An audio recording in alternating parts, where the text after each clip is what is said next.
നമസ്കാരം. ഗോവയിൽ ഹോട്ടൽ മുറിയിൽ വെച്ച് 4 വയസ്സുകാരനായ സ്വന്തം മകനെ AI സ്റ്റാർട്ടപ്പ് കമ്പനി CEO ആയ യുവതി കൊലപ്പെടുത്തിയ സംഭവത്തിൽ കൂടുതൽ വിവരങ്ങൾ പുറത്തുവരുന്നു. അതിദാരുണമായ ഹൃദയഭേദകമായ സംഭവമാണ് ഉണ്ടായത്. കുട്ടിയെ കൊലപ്പെടുത്തുന്നതിന് മുൻപ് അമിത അളവിൽ കുട്ടിക്ക് എന്തെങ്കിലും മരുന്ന് നൽകിയിരുന്നതായി സംശയമുണ്ടായിരുന്നു. കൊലപാതകം നടന്ന ഹോട്ടൽ മുറിയിൽ പോലീസ് സംഘം നടത്തിയ തെളിവെടുപ്പിൻ്റെ അടിസ്ഥാനത്തിലായിരുന്നു അന്വേഷണം. തെളിവെടുപ്പിൽ ചുമ മരുന്നിൻ്റെ ഒഴിഞ്ഞ ധാരാളം കുപ്പികൾ കണ്ടെടുത്തിരുന്നു. ഇതാണ് കൊലപാതകത്തിന് മുൻപ് മയക്കുന്നതിനായി കുഞ്ഞിന് മരുന്ന് നൽകി എന്ന സംശയത്തിലേക്ക് വിരൽ ചൂണ്ടുന്നത്. ബംഗളൂരുവിലെ AI സ്റ്റാർട്ടപ്പ് കമ്പനി CEOയും പശ്ചിമ ബംഗാൾ സ്വദേശിനിയുമായ സൂചന സേത്ത് ശ്വാസം മുട്ടിച്ചാണ് 4 വയസ്സുള്ള കുഞ്ഞിനെ കൊലപ്പെടുത്തിയതെന്ന് പ്രാഥമിക പരിശോധനയിൽ പോലീസ് കണ്ടെത്തിയിരുന്നു. തലയണ കൊണ്ടോ അല്ലെങ്കിൽ തുണി കൊണ്ടോ കുഞ്ഞിനെ ശ്വാസം മുട്ടിച്ചു എന്നാണ് പ്രാഥമിക വിവരം. ഇതിനുശേഷം പ്രതി കൈഞ്ഞരമ്പ് മുറിച്ച് ആത്മഹത്യയ്ക്ക് ശ്രമിച്ചിരുന്നതായും പോലീസ് പറയുന്നു. എന്നാൽ പെട്ടെന്നുള്ള പ്രകോപനമാണ് കുട്ടിയെ കൊന്നതെന്ന് യുവതി പറയുമ്പോഴും 4 വയസ്സുകാരൻ്റേത് ആസൂത്രിതമായ കൊലപാതകമാണ് എന്ന നിഗമനത്തിലാണ് അന്വേഷണ സംഘം. കൊലപാതകം നടന്ന ഹോട്ടൽ മുറിയിൽ പോലീസും ഫോറൻസിക് സംഘവും വിശദമായ പരിശോധനയാണ് നടത്തിയത്. ഈ പരിശോധനയിലാണ് ചുമയ്ക്കുള്ള മരുന്നിൻ്റെ കുപ്പികൾ കണ്ടെടുത്തത്. ഒരു വലിയ കുപ്പിയും ഒരു ചെറിയ കുപ്പിയും ആണ് മുറിയിൽ ഉണ്ടായിരുന്നത് എന്ന് മുതിർന്ന പോലീസ് ഉദ്യോഗസ്ഥൻ പറയുന്നു. കുഞ്ഞിന് അമിത അളവിൽ മരുന്ന് നൽകിയെന്നാണ് സൂചനയെന്നും പോലീസ് പറഞ്ഞിരുന്നു. അതേസമയം ഇത് സംബന്ധിച്ച് പോലീസ് ഔദ്യോഗികമായി വിവരങ്ങൾ പുറത്തുവിട്ടിട്ടില്ല. 4 വയസ്സുകാരനെ തലയണ കൊണ്ട് ശ്വാസം മുട്ടിച്ച് കൊലപ്പെടുത്തുകയായിരുന്നു എന്നാണ് റിപ്പോർട്ട്. ശ്വാസം മുട്ടിയാണ് കുട്ടി മരിച്ചത് എന്ന് പോസ്റ്റ്മോർട്ടം റിപ്പോർട്ടുമുണ്ട്. കുട്ടിയുടെ കഴുത്ത് ഞെരിച്ചതിൻ്റെ ലക്ഷണങ്ങളൊന്നും കാണുന്നില്ല. എന്നാൽ മൂക്കിലെ ഞരമ്പുകളിൽ ഒരുതരം വീക്കമുണ്ടായിട്ടുണ്ട്. ഇത് ശ്വാസം മുട്ടിച്ചപ്പോഴുണ്ടായതാകാം. തലയിണയോ തുണിയോ മറ്റു വസ്തുക്കളോ ഉപയോഗിച്ചാകാം കുട്ടിയെ ശ്വാസം മുട്ടിച്ചത്.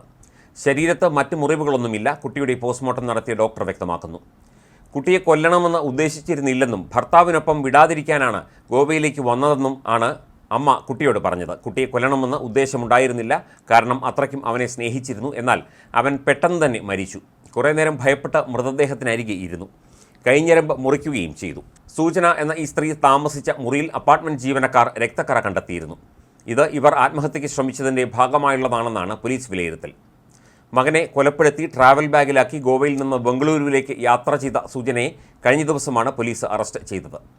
മലയാളിയായ ഭർത്താവ് വെങ്കട്ടരാമനുമായുള്ള ദാമ്പത്യ കലഹത്തെ തുടർന്നാണ് കൊൽക്കത്ത സ്വദേശിനിയായ സൂചന ഈ ക്രൂരതയ്ക്ക് മുതിർന്നത് എന്നാണ് പോലീസ് ഭാഷ്യം. കുഞ്ഞിനെ കൊലപ്പെടുത്തിയ കേസിലെ പ്രതി സൂചന സേത്ത് ഭർത്താവിനെതിരെ നേരത്തെ പരാതി നൽകിയിരുന്നതായി റിപ്പോർട്ടുണ്ട്. മലയാളിയായ ഭർത്താവ് വെങ്കട്ടരാമനെതിരെ കഴിഞ്ഞ വർഷം ഓഗസ്റ്റിലാണ് ഗാർഹിക പീഡനത്തിന് യുവതി പരാതി നൽകിയതെന്നാണ് NDTV റിപ്പോർട്ട് ചെയ്യുന്നത്. എന്നാൽ പരാതിയിലെ ആരോപണങ്ങൾ ഭർത്താവ് നിഷേധിച്ചിരുന്നു.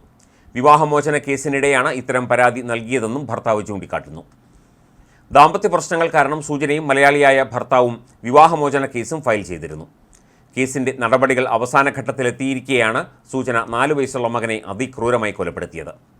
എല്ലാ ഞായറാഴ്ചയും മകനെ അച്ഛനൊപ്പം വിട്ടയക്കണമെന്ന കോടതി വിധിയാണ് പ്രതിയെ പ്രകോപിപ്പിച്ചതെന്നാണ് പോലീസ് അന്വേഷണത്തിലെ കണ്ടെത്തൽ. മകനെ ഭർത്താവിനൊപ്പം വിട്ടയക്കാതിരിക്കാനാണ് ശനിയാഴ്ച തന്നെ ഗോവയിൽ എത്തിയത് എന്നും പ്രതി സമ്മതിച്ചു. ജനുവരി 6-ാം തീയതിയാണ് 4 വയസ്സുള്ള മകനുമായി സൂചന നോർത്ത് ഗോവയിലെ കൻഡോലിമിലെ ഹോട്ടലിലെത്തിയത്. 2 ദിവസത്തെ താമസത്തിന് ശേഷം തിങ്കളാഴ്ച രാവിലെയോടെ യുവതി മുറിയൊഴിഞ്ഞു. എന്നാൽ ഹോട്ടലിൽ നിന്ന് ചെക്കൗട്ട് ചെയ്യുമ്പോൾ മകൻ യുവതിയുടെ കൂടെ ഉണ്ടായിരുന്നില്ല. ഒരു വലിയ ബാഗുമായിട്ടാണ് യുവതി ഹോട്ടലിൽ നിന്ന് മടങ്ങിയത് എന്ന് ജീവനക്കാരും വ്യക്തമാക്കുന്നു. മുറിയൊഴിയുന്നതിന് മുൻപ് ഗോവയിൽ നിന്ന് ബംഗളൂരുവിലേക്ക് പോകാനായി ടാക്സി ബുക്ക് ചെയ്യാൻ യുവതി ഹോട്ടൽ ജീവനക്കാരോട് ആവശ്യപ്പെട്ടിരുന്നു. റോഡ് മാർഗം ഏകദേശം 12 മണിക്കൂർ സമയമെടുക്കുമെന്നും കുറഞ്ഞ നിരക്കിൽ ബംഗളൂരുവിലേക്ക് വിമാന ടിക്കറ്റ് ലഭ്യമാണെന്നും ഹോട്ടൽ ജീവനക്കാർ പറഞ്ഞെങ്കിലും ടാക്സി മതിയെന്നായിരുന്നു സൂചനയുടെ നിലപാട്. ഇതോടെ ഹോട്ടൽ ജീവനക്കാർ ടാക്സി ബുക്ക് ചെയ്ത് നൽകി. പിന്നാലെ യുവതി ബാഗുമായി ഹോട്ടലിൽ നിന്ന് തനിച്ച് യാത്ര തിരിക്കുകയായിരുന്നു.